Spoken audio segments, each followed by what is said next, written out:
स्वागत है आप सभी का एक बार फिर डीएनए के एक और एपिसोड में मेरे यानी साहिल तिवारी के साथ। जैसा आप सभी को पता है कि हर शनिवार रात 9 बजे मैं आप सभी के साथ मुखातिब होता हूँ डीएनए के एपिसोड को लेकर। तो आज डीएनए में हम चर्चा करेंगे बहुत ही दिलचस्प टॉपिक के ऊपर जो है गदर 2 मूवी से रिलेटेड। जी हाँ दोस्तों, आखिर क्यों गदर 2 मूवी को सेना से एनओसी लेनी पड़ी, क्या है सेना से गदर 2 मूवी का कनेक्शन। और भारत के अंदर हर महीने में कई सारी सी मूवियाँ रिलीज होती हैं, चाहे वो थिएटर के अंदर हो चाहे वो ओटीटी प्लेटफॉर्म्स पर हो, पर ऐसा कभी नहीं होता कि दर्शकों तक आने से पहले मूवी को भारतीय सेना को दिखाना पड़े और वहां से एक एनओसी लेनी पड़े। लेकिन गदर 2 के साथ ऐसा क्यों हुआ है, इन सभी मुद्दों पर हम लोग बात करने वाले हैं। लेकिन मैं आपको बता दूं कि इस चीज की जो कहानी है वो अभी की नहीं है, ये कहानी लगभग आज से 22 साल पुरानी है। आज से 22 साल पहले लगभग 2001 में 15 जून को गदर मूवी को रिलीज किया गया। गदर मूवी ने अपने नाम के अनुसार बहुत सारा सा गदर मचाया, बहुत सारे से लोगों ने इसकी बहुत सारी प्रशंसा की, तो कई लोग इसका विरोध करते हुए दिखाई दिए। लेकिन गदर मूवी ने उस समय एक कीर्तिमान स्थापित किया था जो था 10 करोड़ टिकट्स को बेचने का, जो उस समय के हिसाब से बहुत बड़ा एक नंबर था। चाहे वो 80s के लोग हों, 90s के लोग हों या 2000 के लोग हों, जितने भी 2000 से लेकर 2010 तक सब गदर 2 मूवी के बड़े फैन थे। और ये सभी लोग गदर 2 को एक मूवी नहीं एक इमोशन माना करते थे। उसके पीछे की चीज थी गदर 2 की कहानी। गदर 2 के अगर हम बात करें गदर 2 की कहानी पर तो अभी आएंगे, लेकिन गदर की अगर मैं कहानी पर बात करूं, गदर की जो कहानी थी वो बेस थी कंप्लीटली इंडिया और पाकिस्तान का जो विभाजन हुआ था उस पर। 1947 के अंदर जब इंडिया और पाकिस्तान का विभाजन हुआ उस समय कुछ लोग भारत में रुके, कुछ लोग पाकिस्तान की तरफ चले गए, कुछ लोग पाकिस्तान वाले एरिया से भारत में आने लगे। तो वो पूरा एक दौर था, वहां पर कई सारे से विरोध प्रदर्शन हुए, बहुत सारे से दंगा हुए, बहुत सारे से लोगों की जानें भी गई। तो वहां से इस मूवी की कहानी की शुरुआत होती है।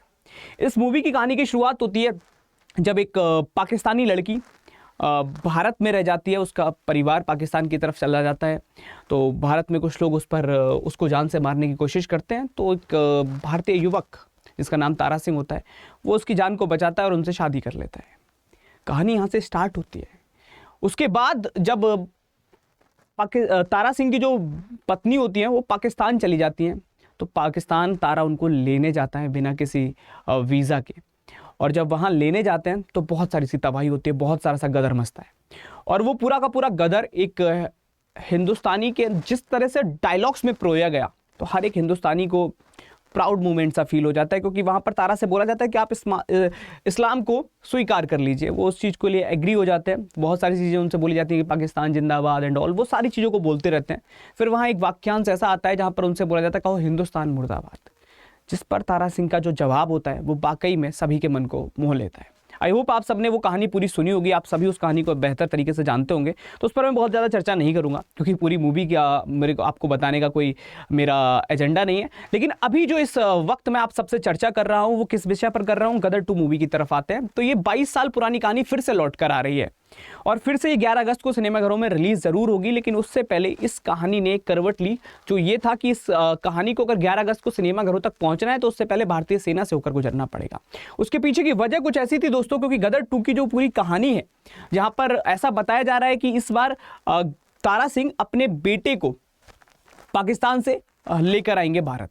कुछ ऐसा जैसे पिछली पार्ट के अंदर वो अपनी पत्नी को लेकर आए थे, वैसा ही कुछ दिखाया जा रहा है कि इस बार वो अपने पुत्र को लेने के लिए पाकिस्तान जाएंगे। लेकिन वो उनका पुत्र वहां पहुंचा कैसे, उनका बेटा पाकिस्तान के अंदर पहुंचा कैसे, इस पूरी कहानी को जोड़ा गया है 1971 की वॉर से। जी हाँ, 1971 में जो भारत और पाकिस्तान के बीच युद्ध हुआ, वहां से इस कहानी को कनेक्ट करने की कोशिश की गई है। और बताया जा रहा है कि वहीं से जो क्रश इंडिया मूवमेंट चला था उस जगह से इस कहानी की शुरुआत होगी और वहां से कुछ चीजें चलेंगी। वो तो चलिए मूवी को देखकर पता चलेगा। लेकिन अब यहाँ पर जो बड़ा पॉइंट आता है वो यही आता है कि आखिर फिर क्यों भारतीय सेना तक ये कहानी भारतीय सेना को क्यों दिखानी पड़ी है। तो दोस्तों, जब कभी भी कुछ ऐसा होता है कि कोई भी घटना हमारे देश के इतिहास से रिलेटेड होती है, जिसमें हमारी सेना का इन्वॉल्वमेंट होता है, जिसमें हमारी सेना का पराक्रम दिखाया जाता है, जिसमें हमारी सेना की वीरता को दिखाया जाता है, जब कभी ऐसी चीजें आती हैं, जब ऐसी चीजों पर बात होती है, तो हमेशा उस चीज की उस कहानी को अगर आप ले रहे हो और उस कहानी पर आप मूवी के रूप में उसको कन्वर्ट कर रहे हो, चेंजेस कर रहे हो, उसके अंदर थोड़ी चीजों को बदल रहे हो, उसमें कुछ नए डायलॉग्स डाल रहे हो, उसमें कई नई चीजें डाल रहे हो, तो जब ऐसी चीजें बनती हैं, एक प्रोडक्ट बन के तैयार होता है, तो वो चीज सेना के सामने प्रस्तुत की जाती है कि आप इसको एक बार देखिए और आप डिसाइड कीजिए कि इसमें कोई भी चीज में अगर चेंज करना है तो हम चेंज कर देंगे, वो चीज हम बदल देंगे, जो आपको लगता है कि ऑब्जेक्शन हो सकता है जिस पर, उस चीज को हम बदल देंगे। और अगर आपको लगता है कि ओके है तो आप उसके लिए एक एनओसी निकालिए। एनओसी का मतलब होता है नो ऑब्जेक्शन सर्टिफिकेट, ठीक है, कि हमें कोई ऑब्जेक्शन नहीं है, दैट इज ओके, आप इस कहानी के साथ जा सकते हो। तो वो चीज जब 1971 की वॉर से इसको कनेक्ट किया गया गदर 2 की कहानी को, तो उसमें सेना का रोल ऑब्वियस सी चीजें कि लाजमी था, है ना। ऐसा बताया भी जा रहा है कि इनके जो बेटे होंगे वो सेना का ही एक हिस्सा होंगे। तो जब वहां पर सेना का इन्वॉल्वमेंट हो जाता है किसी भी मूवी के अंदर, तो आपको भी पता है कि मूवियां जो होती हैं वो एक पर्दे पे चल रही हैं, और रियल जो स्ट्रगल होता है, जो आर्मी ने किया, जो आर्मी ने अपना शौर्य दिखाया, जो आर्मी ने अपना पराक्रम दिखाया था पर 1971 की लड़ाई में, जहां हम सब जानते हैं जब बांग्लादेश बनाया गया था, तो वो एक अलग लेवल था, है ना। तो उन चीजों को जब आप सिनेमा के अंदर उतारते हो तो कई सारे से, अब एग्जैक्ट तो चीजें दिखती नहीं है, कई सारे से डायलॉग्स में चेंजेस आते हैं, कई सारे से बोलचाल को बदलते हैं, कहानियां बदली जाती हैं। और ये जब सारी चीजें आती हैं तो इन सब चीजों को देखने के लिए, इन सब चीजों को जब लोगों के सामने रखा जाएगा तो उसका कोई गलत इंपैक्ट तो नहीं है, किसी की भावनाएं आहत तो नहीं होंगी, क्या इसमें कोई ऐसी चीज तो नहीं है जो किसी को डिफेम करने का काम कर रही है, कोई ऐसी चीज तो नहीं है जो किसी को भी नीचा दिखाएगी। तो उन सारी चीजों को देखकर वो चीज उसके सामने रखी जाती है जिससे हम उस कहानी को कनेक्ट कर रहे होते हैं। जैसे इस कहानी को भारतीय सेना से कनेक्ट किया गया, तो पहले इसको भारतीय सेना के सामने रखा गया।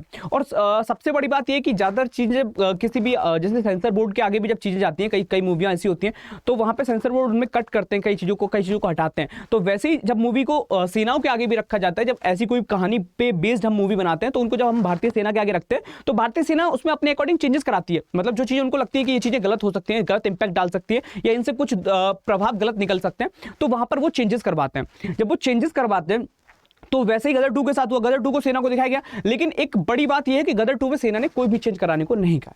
गदर 2 को बनने के बाद सेना का ऐसा मानना है कि ये परफेक्ट मूवी है, दैट इज ओके, इसमें कोई भी ऐसी चीज नहीं है इसको आपको कट करना होगा। ये बेहतर चीज रही मेकर्स के लिए, बेहतर चीज रही जो पूरी की पूरी टीम थी उनके लिए, तो बेहतर है। बाकी मैं आपको बस जो आज का डीएनए था इसका सिर्फ मतलब रोल इतना ही था कि आप ये समझो कि भारतीय सेना या किसी भी पे भी हम जब कोई भी चीज देखते हैं, हमको ऐसा लगता है कि ये मूवी उस वॉर पर बेस्ड है, हमको ऐसा लगता है कि ये मूवी जो है अच्छा इसमें हमारी सेना का ऐसा दिखाया गया है, तो वो सारी की सारी जो चीज़ें होती हैं वो सब सहमति से बनती हैं। ऐसा नहीं होता कि हम मेरा जो मन किया मैंने आके एक पूरा ढांचा तैयार किया और मैंने आके बना दिया, दैट इज नो।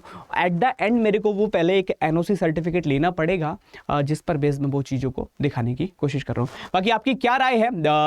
बात करें तो इस टाइप की मूवीज़ के बारे में जो कहीं ना कहीं भारतीय सेना से कनेक्ट करती हैं चीज़ों को, जो भारतीय सेना के शौर्य को, पराक्रम को और भारतवासी के पराक्रम को दिखाती है, एक भारत के कॉमन से इंसान के पराक्रम को दिखाती है। तो आपका क्या मानना है इन चीज़ों पर? आप कमेंट करके जरूर बताइएगा। और जहां तक रही बात, आई नो कि कई सारे से लोगों को ऐसा भी लग सकता है इस सेशन के बाद में कि ये किस तरीके की चीज़ें चल रही हैं, तो मैं आपको बता दूं कि डीएनए जो ये एपिसोड्स में लेकर आ रहा हूँ ये नॉलेज पॉइंट ऑफ व्यू से चीज़ें चल रही हैं। इसका जरूरी नहीं कि हर एक चीज़ का आपके एग्जाम से कोई कनेक्शन निकल कर आए। तो अगर आपको अच्छा लगा है तो आप बिल्कुल मुझे कमेंट करके बताइए, अपना फीडबैक आप मेरे साथ साझा कर सकते हैं। Thank you so much everyone, सभी को जय हिंद।